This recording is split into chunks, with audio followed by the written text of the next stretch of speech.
Everyone, myself Ramesh Kumar Sharma. Welcome back in my YouTube channel धासु chemistry. आज हम solution chapter का second part का जो नेक्स्ट टॉपिक है, नेक्स्ट कंसेप्ट में वो ले रहे हैं जो है पार्ट्स पर मिलियन। मैंने कभी 9 तरह की आपको संख्या बताई थी, उसमें 8 नंबर की है पार्ट्स पर मिलियन। ऐसा कोई सीक्वेंस नहीं है इनकी, लेकिन अपन एक एक करके पढ़ रहे हैं। तो इसमें ये है नेक्स्ट पार्ट्स पर मिलियन, शॉर्ट में बोलेंगे पीपीएम। तो देखिए क्या होता है, सिंपल सा ये यूं मान लीजिए अपन जैसे परसेंटेज निकालते हैं तो उसको अपन अधूरा बोलते हैं, वो होता है पार्ट्स परसेंट, पीपीसी बोलना चाहिए, पार्ट्स परसेंट, लेकिन उसको क्या बोलते हैं, परसेंट। इसका हिंदी में मतलब होता है प्रतिशत, यानी 100 में से कोई चीज कितनी है, 100 में कोई चीज कितनी है, वो क्या होती है, प्रतिशत।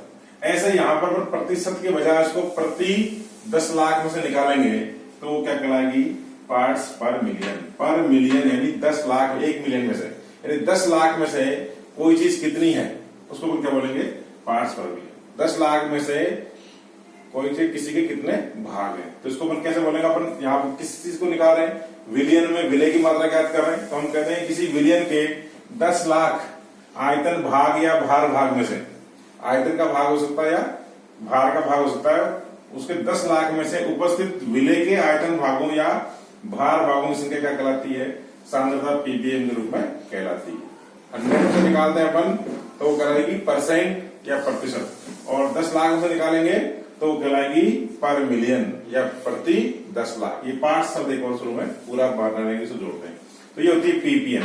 अब इसको अपन सूत्र के ऊपर देखें तो यानी पीपीएम बराबर क्या हुआ, विलय की मात्रा, वो मात्रा मिलीलीटर, लीटर, ग्राम या किलोग्राम किसी में हो सकती है, और नीचे पूरे विलियन की मात्रा। अब विलय की मात्रा यदि आप ऊपर विलय की मिलीलीटर है तो नीचे मिलीलीटर होगा, ये लीटर तो लीटर, ग्राम तो ग्राम, किलोग्राम तो किलोग्राम, तो ये होगा इंटू 10 की पावर 6 और 6 आपको लिखना है, जो कि पर मिलियन को शो करता है। जब हम परसेंटेज निकालते हैं तो आगे मल्टीप्लाई करते हैं 100 में से। इससे पहले अपन ने वेट मास परसेंट या वॉल्यूम परसेंट देखा था तो वहां 100 से मल्टीप्लाई करते थे क्योंकि परसेंट था। ये पर मिलियन है तो मिलियन से मल्टीप्लाई करेंगे इस तरह से, ठीक है। तो सिंपल सा आपको आयतन में से विलियन के 10 लाख आयतन में से विलय का आयतन निकालना है, या विलियन के 10 लाख ग्राम में से विलय का ग्राम निकालना है, तब अपनी मात्रा ये सांद्रता काम लेते हैं। अब बात आती है कि हमने इतने तरह की सांद्रता पढ़ रखी है तो फिर इस तरह से और नया निकालने की क्या जरूरत थी। तो देखिए कई बार क्या होता है कि हमारे पास विलियन बहुत ज्यादा मात्रा में होता है और उसमें विलय बहुत राशि मात्रा में होता है, बहुत ही कम मात्रा में विलय होता है। उस कंडीशन में यदि हम विलय की सांद्रता को परसेंट में निकालेंगे तो उसका जो मान आएगा, वैल्यू आएगी, वो बहुत छोटी आएगी, बहुत अल्प संख्या आएगी, जो कि हमको फिर कैलकुलेशन करने में या कहीं भी लिखने में बड़ी असुविधाजनक होती है, इनकन्वीनियंट होती है। तो ऐसी कंडीशन में जब विलय किसी विलियन में बहुत कम मात्रा में होता है तो उसकी जो वैल्यू आए कंसंट्रेशन की, उसको कन्वीनियंट बनाने के लिए, सुविधाजनक बनाने के लिए हमने एक नया तरीका निकाला। इसका मैं सिंपल सा उदाहरण बता रहा हूं कि जैसे मान लीजिए आपके किसी एग्जाम में 9% बनी, सिर्फ कितनी बनी, 9%। 9% का मतलब आपके 100 में से 9 मार्क्स आए। अब आप इसको यूं समझ लीजिएगा, उसको थोड़ा सा अच्छी तरीके से बताना है किसी को। अब आप किसी को बोलेंगे मेरे 9% बनी है तो थोड़ी शर्म से आएगी ना, हंसेंगे लोग। लेकिन अगर आप उसको 1000 में से बताएं तो कितना बताएंगे, 90 कि 100 में से कितने हैं, 9, तो 1000 में से कितना है, 90 हो गए। तो आप किसी को बोलेंगे, कोई आपसे पूछे कितने मार्क्स आए तो आप बोल सकते मेरे 90 बने, लेकिन 90 क्या है, परसेंट नहीं है, 90 पर 1000। तो जब वो कोई पूछे कितने बने, 90, फिर वो जो दोबारा पूछ ले कि अच्छे 90 कितने में से, तो चुपके से बोल लो 1000 में से और निकल लो। समझ में आई बात, मतलब उसी चीज को हम थोड़ा सा ज्यादा बता सकते हैं। अगर हम परसेंट की जगह 1000 तो वो थोड़ा सम्मानजनक लगता है। ऐसे यहां पर है कि जो चीज 100 में से 0.001 इस तरह से है, उसको अगर हम 1000, 10,000, 1 लाख या 10 लाख में से बताते हैं तो थोड़ी सी उसकी वैल्यू बढ़ती जाएगी, जो हमारे लिए कन्वीनियंट हो जाएगी। तो कई बार विलय इतना कम होता है कि 1000 में से या 1 लाख में से बताना भी सुविधाजनक नहीं होता, तो उसको किस में से बताते हैं, 10 की पावर 6 यानी कि 1 मिलियन में से बताते हैं, तो वो थोड़ा सा उसकी ठीक वैल्यू आती है। अब ऐसा कहाँ काम आता है, जैसे आपने कई बार सुना होगा, पेपर वगैरह में आता है, न्यूज में अपन पढ़ते हैं कि किसी जगह पानी की चेकिंग हुई और उसमें 2 ppm फ्लोराइड मिला, या हम जो टूथपेस्ट वगैरह काम लेते हैं उनमें फ्लोराइड वगैरह होता है तो उसकी वैल्यू लिखी होती है 2 ppm। तो यदि आप सोचें कि जो चीज 10 लाख में से कितनी है, 2 ppm सपोज, तो मैं इसको आपको ऊपर समझा दूं। कि जो चीज 10⁻6 में से कितनी है 2 ppm, तो 1 में से कितनी होगी 2/10⁻6। और इसको अगर आप परसेंटेज में बताएंगे, सपोज यानी 100 से बताएंगे तो कितनी होगी 100 को मैंने 10⁻2 लिख दिया, कैंसिल हो गया, ये हो गया 2/10,000। डिवाइड करेंगे तो आएगा 0.0002। अब बताइए यानी ये 0.0002 आया परसेंट में, वही सॉल्यूशन है, वही सोल्यूट है, लेकिन उसकी कंसंट्रेशन अगर आप बताते हैं परसेंटेज में तो कितना आ रहा है 0.002%। और यदि उसको आप बताते हैं पर मिलियन में से तो बोलना पड़ता है 2 ppm। ये पार्ट्स परसेंट है, ये पार्ट्स पर मिलियन है। तो बताइए कौन सा अच्छा लगा बोलने में। मैं आपसे कहूं कि हमारे यहाँ पानी जो है गांव में उसमें फ्लोराइड 0.0002% है, ये सुनने में अच्छा लगेगा, या मैं कहूं हमारे फ्लोराइड 2 ppm है। नेचुरली 2 ppm सुनना अच्छा लगेगा।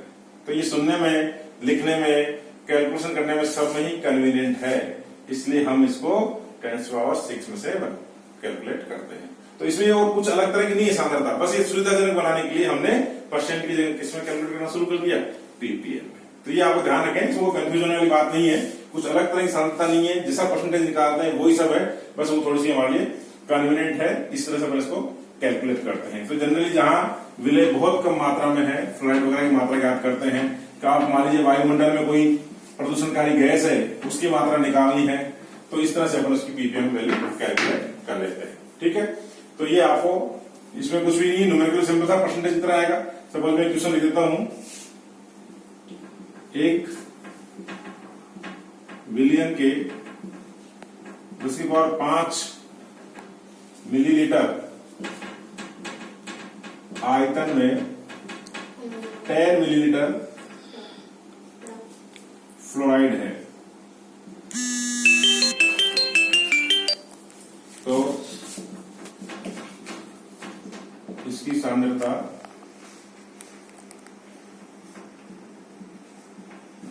ppm में ज्ञात करें। तो ppm में मतलब 10⁻6 में पता करना आपको। तो विलय की मात्रा कितनी है 10, और विलियन पूरा कितना हो गया 10⁻5 इंटू 10⁻6 मिलीमीटर से निकालेंगे। तो मान लीजिए विलियन का आयतन मैंने 10⁻5 की जगह 10⁻7 ml कर दिया है, थोड़ा ज्यादा ठीक आंसर आएगा। तो 10⁻7 मिलियन आयतन है पूरे विलियन का, उसमें से 10 मिलीलीटर के कौन है फ्लोराइड। तो आप देखिए कि 10⁻7 मिलियन ml में से केवल 10 ml है। अब इसको आप 100 से कैलकुलेट करोगे तो बहुत छोटी वैल्यू आएगी, जो हमारे लिए बड़ी ऐश्वर्यजनक होगी। उसको अपन किसमें कैलकुलेट करेंगे ppm में। तो कितना करना है ppm में कर लू, विलियन ऊपर लिखेंगे, सॉरी विलय लिखेंगे ऊपर, नीचे पूरा विलियन 10⁻7 इंटू 10⁻6 कैंसिल हो जाएगा, 10 बचेगा यहाँ पर, और 10 कैंसिल होकर के ओनली 1 pp। तो बहुत आसान सा उत्तर होता है इसका 1 pp। ठीक है, और ये कोई मात्रकहीन राशि है, परसेंटेज से मात्रक होता से ppm भी मात्रकहीन है। ये ppm को मात्रक नहीं है, ये मतलब बता रहा है कि हमको 10⁻6 में से निकालना। ठीक है, नेक्स्ट और लास्ट कंसंट्रेशन है वो है हमारे मोल फ्रैक्शन। तो अब देखिए नेक्स्ट और लास्ट जो कंसंट्रेशन है वो इस तरह से देखी जा सकती है मोल फ्रैक्शन के रूप में। मोल फ्रैक्शन हिंदी में अपन मोल प्रभास, मोल भिन्न या मोल अंश कहते हैं। तो ये क्या चीज है, डेफिनेशन इस तरह दे सकते हैं कि किसी विलयन में उपस्थित विलय या विलायक जो भी है, या हो सकता है कि उसमें एक विलायक में एक से अधिक विलय मिले हो, तो कई सारे विलय हो सकते हैं। अगर अपन द्विहीन के विलय लेते हैं तो एक विलय और एक विलायक होगा। तो जो भी है किसी विलय में उपस्थित विलय या विलायक का मोल प्रभास क्या होता है, उस विलय या विलायक के मोलों का, जिस विलय का आप मोल प्रभास निकालना चाहते हैं या जिस विलायक का मोल प्रभास निकालना चाहते हैं, तो उस विलय या उस विलायक के मोलों का विलय और प्लस विलायक दोनों के साथ, दोनों के कुल मोलों के साथ जो अनुपात होता है वो क्या कहलाएगा, उस पर्टिकुलर सोल्यूट या सॉल्वेंट का मोल फ्रैक्शन कहलाता है। समझ आई बात। कोई भी विलय है या कोई भी विलायक है, उसके खुद के आप मोल लें और उसमें डिवाइड करना है किसका, विलय के मोल और विलायक मोल दोनों के टोटल मोल से डिवाइड करना है। तो वो जो रेशो आएगा, अनुपात आएगा, वो उस पर्टिकुलर विलय या विलायक का मोल प्रभास कहलाएगा। तो इसको बस समझने के लिए अलग अलग कुछ सिंबल ले रहे हैं कि मान लो हमारा विलय है उसको अपन ए कह रहे हैं और विलायक को बी कह रहे हैं। तो मानस विलय के मोल Na है, विलायक के मोल Nb है। विलय का जो मोल प्रभास है इसको अपन XA कहते हैं और विलायक का मोल प्रभास इसको XB कह रहे हैं। यदि कहीं द्रव्यमान काम लेना पड़े तो विलय के द्रव्यमान को अपन WA कह रहे हैं, विलायक को WB कह रहे हैं। विले का जो मोलिकुलर वेट है वो है MW ऑफ A और विलायक सॉल्वेंट का मोलिकुलर वेट है MW ऑफ B। इन सभी साधन से अपन इसका फॉर्मूला डेराइव करते हैं, वो जो कि सिंपल सा है। आपको अनुपात निकालना है गुणा करके। जिस विले का मोल प्रभाज निकालना है उस विले के खुद के मोल अपॉन विले और विलायक दोनों के टोटल मोल। तो जैसे मान लीजिए विले का मोल प्रभाज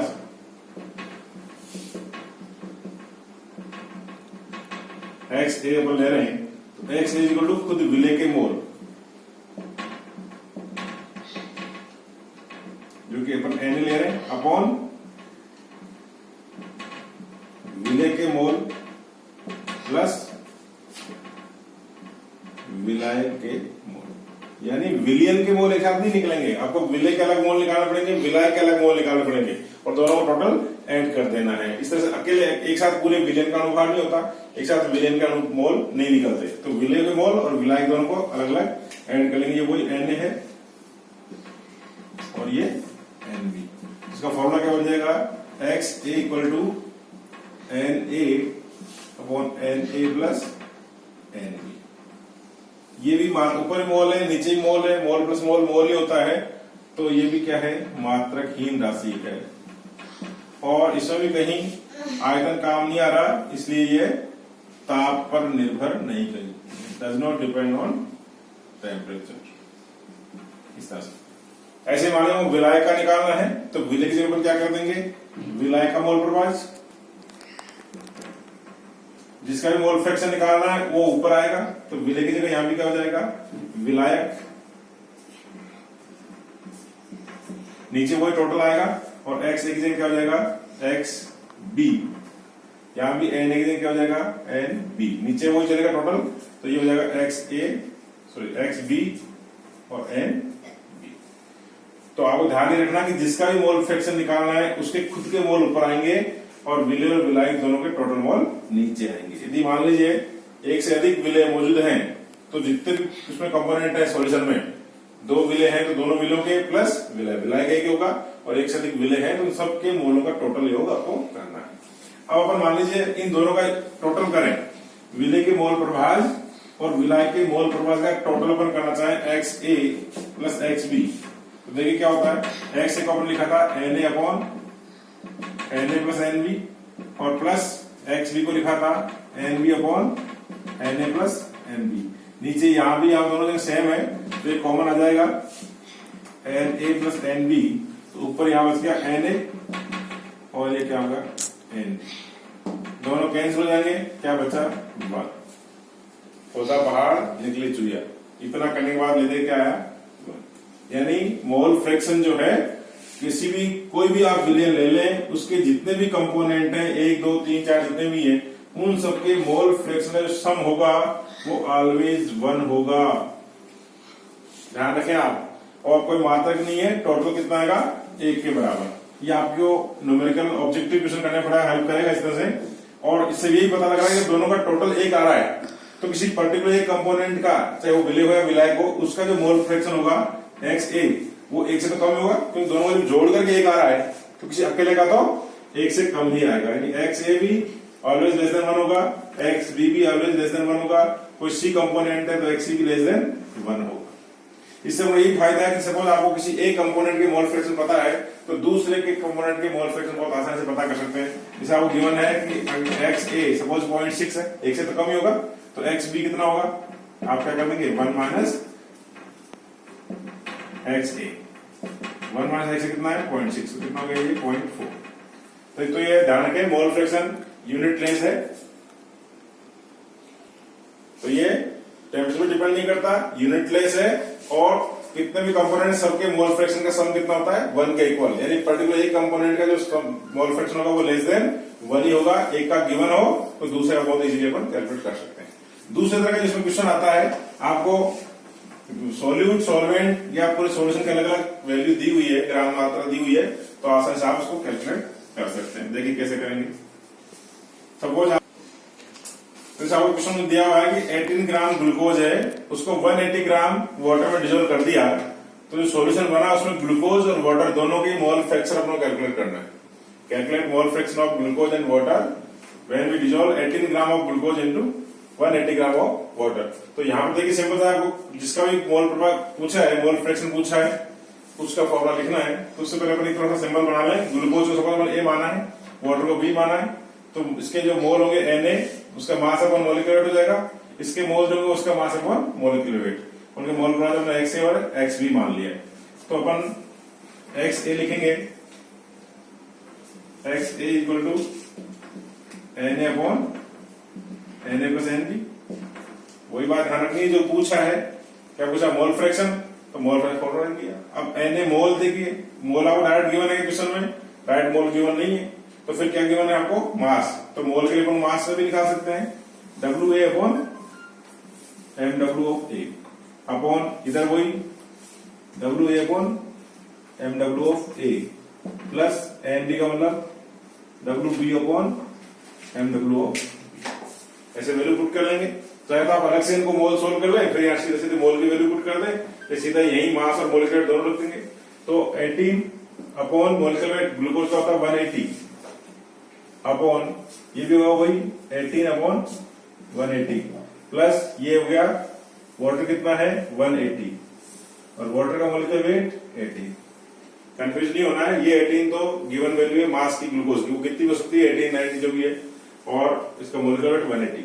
ये इसकी वैल्यू कितनी हो सकती है, तो इसका मोलिकुलर वेट फिक्स है 18। इसको आप कैंसिल कर लेंगे तो ये क्या 0.1 तो आ जाएगा ऊपर अपॉन ये 0.1 प्लस 10। तो देखिए x इक्वल टू हो गया 0.1 अपॉन 10.1। वैल्यू इसे कम ही आनी है, ऐसे XB निकालना है। तो XB मतलब वाटर है, तो वाटर का 180 अपॉन 80 ये ऊपर हो जाएगा और नीचे 180 अपॉन 80 प्लस 18 अपॉन 180, ये 10 नीचे 10 प्लस ये 10 अपॉन 10.1। अब देखिए दोनों में जो नीचे वाली वैल्यू है वो सेम आ रही है और ऊपर 0.1 और 10 दोनों ऐड कर देंगे तो कैंसिल होकर के एक आएगा। किसी एक का मालूम हो तो आप दूसरे का पता कर सकते हैं। इस तरह से अपन ये मोल फ्रैक्शन निकाल सकते हैं। इसमें कोई भी विलियन है उसमें जितने भी कंपोनेंट सबके अलग अलग पार्ट्स में निकाल सकते हैं। ठीक है, इस प्रकार हमारा इस सॉल्यूशन चैप्टर में जो पार्ट सेकंड में हमने कंसंट्रेशन ली थी वो सारी कंसंट्रेशन हमने कंप्लीट कर दी है। इसके बाद हम जितने भी कंसंट्रेशन है उसमें आपस में जो रिलेशन है उसके अकॉर्डिंग जो अच्छे लेवल के क्वेश्चन बनते हैं वो मैं आपको अगले वीडियो में कराऊंगा। तब तक के लिए थैंक्स।